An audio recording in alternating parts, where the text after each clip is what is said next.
depressing new work trend exploding across the country, and once again, younger Aussies are bearing the brunt of it. It turns out if you're a young person in Australia today, a single gig is no longer enough. Ask any Gen Z worker how they're getting by in 2025 and you'll probably hear that they're juggling multiple jobs just to stay afloat. Welcome to Australia's polyemployment era. Gen Z is an interesting generation, probably the most interesting to exist so far. On one hand, we are often called the laziest generation, which I do agree with in some aspects. But on the other hand, we are probably the most hardworking there is. And not because we want to be, but basically because to survive in the world we're living in now, we have no choice but to be. Polyemployment is a huge aspect of the younger generation now. And it's what this new trend is called. And it basically means working multiple jobs at once, because at the moment, this is what it takes just to get by. And here in Australia, over 900,000 young people aged between 20 and 24 live like this. You've probably heard someone tell you this before. Go to school,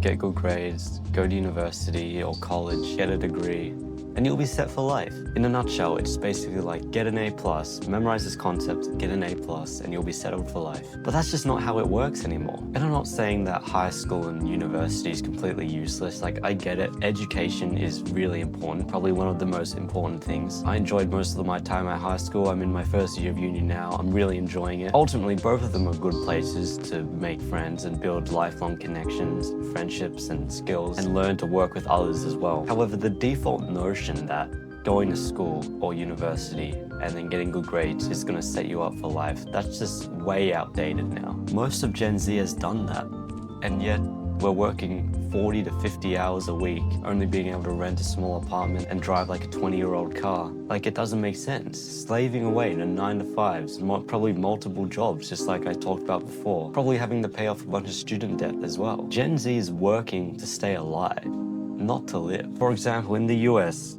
the unemployment rate for recent college graduates is now higher than that of all workers, especially in the tech sector with AI taking over a lot of things. And then that's why I think Gen Z in this crisis really has two choices. And the first choice is the blue-collar workforce. Like, I see so many of my friends and just so many other young people turning to blue-collar work. Like, if you haven't heard, there's been a rapid rise of Gen Zs like joining that kind of job market, especially in Australia, turning blue-collar, like becoming welders, plumbers, carpenters, electricians, all that stuff. And honestly, I can see why, because with this situation, with just the regular workforce just becoming so unbearable, blue-collar work is literally a more favorable alternative now. There's nothing wrong with blue-collar work, but it really just shows how much just the regular workforce has fallen. It just shows like really how worthless like an education or degree has become. And the second choice that Gen Z has, which I honestly think is what's gonna ultimately happen, is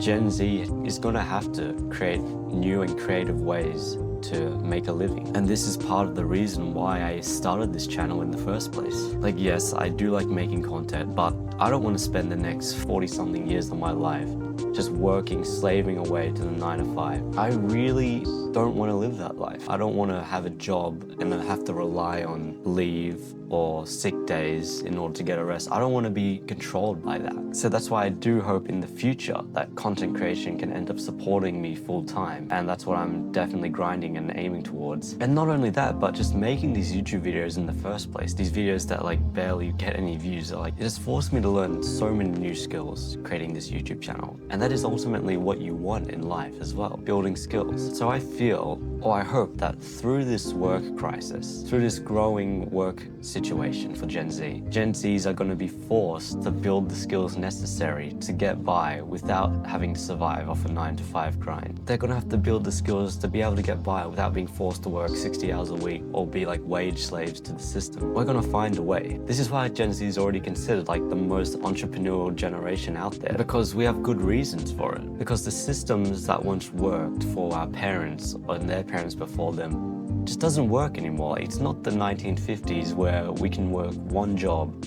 and then that's enough to support a family of 4 and then buy a house. That's just not how the world works for us anymore. Above all else, what we want is purpose-driven work. We want to feel like what we do matters. We know in the long run, working 60 hours a week at a job we hate That's not purpose-driven work. We're not going to feel like that matters. So I honestly think we could become the most innovative, creative and disciplined generation if we strive for this. If we strive to create purpose-driven work for ourselves, which I honestly think we will. And not because we want to be, but because in order to survive in the world we are in now, we have no choice but to be.